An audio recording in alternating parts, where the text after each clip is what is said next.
दोस्तों, इस्लामिक इतिहास तमाम मुस्लिम योद्धाओं से भरा पड़ा है। उन्हीं में से एक नाम आता है सुल्तान अल्प अरसलान का, जिन्होंने यूरोप के अलावा अफ्रीका के तमाम हिस्सों में इस्लाम फैलाया और इन इलाकों को फतेह कर अपने सल्तनत में शामिल किया। अल्प अरसलान एक बहादुर और अक्लमंद सुल्तान थे। वो सेल्जुक सल्तनत के दूसरे सुल्तान थे। सुल्तान अल्प अरसलान ही वो सुल्तान थे जिनकी बदौलत सेल्जुक सल्तनत को वो शोहरत मिल सकी। मुसलमानों के इस बड़ी सल्तनत को कमजोर होने के बाद एक बड़ी सल्तनत वजूद में आई, जिसे हम और आप सल्तनत उस्मानिया के नाम से जानते हैं। सल्तनत उस्मानिया की नींव रखने वाले उस्मान गाजी के वालिद एर्तुगरुल गाजी, जिन्होंने कई बार सल्तनत उस्मानिया के लिए काम किया। एर्तुगरुल गाजी का सल्तनत उस्मानिया के साथ अच्छे ताल्लुकात थे। एर्तुगरुल गाजी के बाद उनके बेटे उस्मान गाजी सेल्जुक सल्तनत के अंडर में ही रहकर काम किया करते थे। सेल्जुक सल्तनत के दूसरे सुल्तान अल्प अरसलान की पैदाइश 20 जनवरी 1030 को हुई। उनके वालिद का नाम तुगरुल बेग था, जो एक काबिल और बहादुर थे। वो खुरासान समेत वहाँ के कई इलाकों के सरदार थे।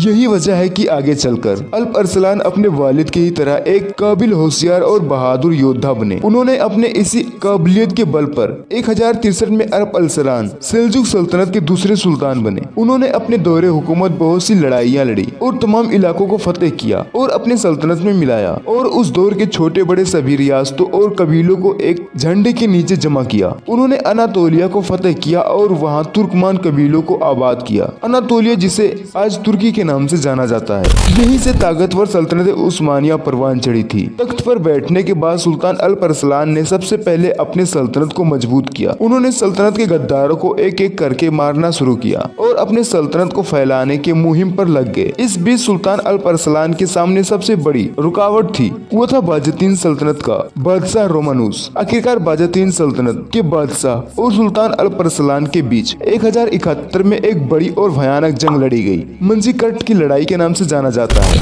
मंजीकर्ट की लड़ाई ने मुस्लिम इतिहास का नक्शा ही बदल कर रख दिया। इस जंग के बाद अनातोलिया यानी तुर्की पर मुसलमानों का कब्जा हो गया। इस जंग में बाज़ंतीन बादशाह के पास 2 से 2.5 लाख बाज़ंतीनियों की एक बड़ी फौज थी। वहीं सुल्तान अल्प अरसलान के पास महज 15 से 20 हजार ही सिपाही थे। इस जंग से पहले सुल्तान अल्प अरसलान ने जंग न लड़ने और सुलह करने की बात की, लेकिन बाज़ंतीनी बादशाह रोमानुस ने सुल्तान अल्प अरसलान के इस पेशकश और अमन मुआहदों को ठुकरा दिया, क्योंकि रोमानुस अपने इस तकब्बुर में था कि उसके 2 लाख की फौज बड़े आसानी से सुल्तान अल्प अरसलान की 20,000 के फौज को शिकस्त दे सकते हैं। आखिरकार इस जंग की तारीख जुमे के दिन को रखी गई। मुसलमानों ने जुमे की नमाज पढ़ी और खुद सुल्तान अल्प अरसलान उनके इमाम बने और उन्होंने ही खुतबा दिया और एक जोरदार तकरीर दी कि अगर इस जंग में मुझे कुछ हो जाए तो तुम लोग घबराना नहीं, बल्कि मेरे बेटे मलिक शाह की क़यादत में जंग को जारी रखना। जुमे की नमाज के बाद जंग शुरू हुई और शाम होते होते खत्म हो गई, क्योंकि इस जंग में मुसलमानों की 20,000 की फौज ने बाज़ंतीनियों की 2 लाख के फौज के परखच्चे उड़ा दिए। जीत के बाद जब बाज़ंतीनी बादशाह रोमानुस को कैदी बनाकर सुल्तान अल्प अरसलान के पास लाया गया, तब अल्प अरसलान ने रोमानुस से पूछा कि अगर मैं तुम्हारी जगह कैदी बनकर यहाँ लाया गया होता तो तुम मेरे साथ क्या सलूक करते। तब बाज़ंतीनी बादशाह रोमानुस ने जवाब दिया कि मैं तुमको कत्ल कर देता, बल्कि तुम्हारे लाश की नुमाइश पूरे शहर में करवाता। तब सुल्तान अल्प अरसलान ने कहा कि मैं तुम्हें उससे भी भयानक मौत दूंगा। ये खबर सुनने के बाद रोमानुस की खुशी का ठिकाना न रहा। खैर दोस्तों, आज की इस छोटी सी वीडियो में बस इतना ही। वीडियो पसंद आए तो वीडियो को एक लाइक कीजिए और अपने दोस्तों के साथ एक शेयर, और इस तरह की हिस्टोरिकल वीडियोस पाने के लिए हमारे इस चैनल को एक सब्सक्राइब करना मत भूलिएगा।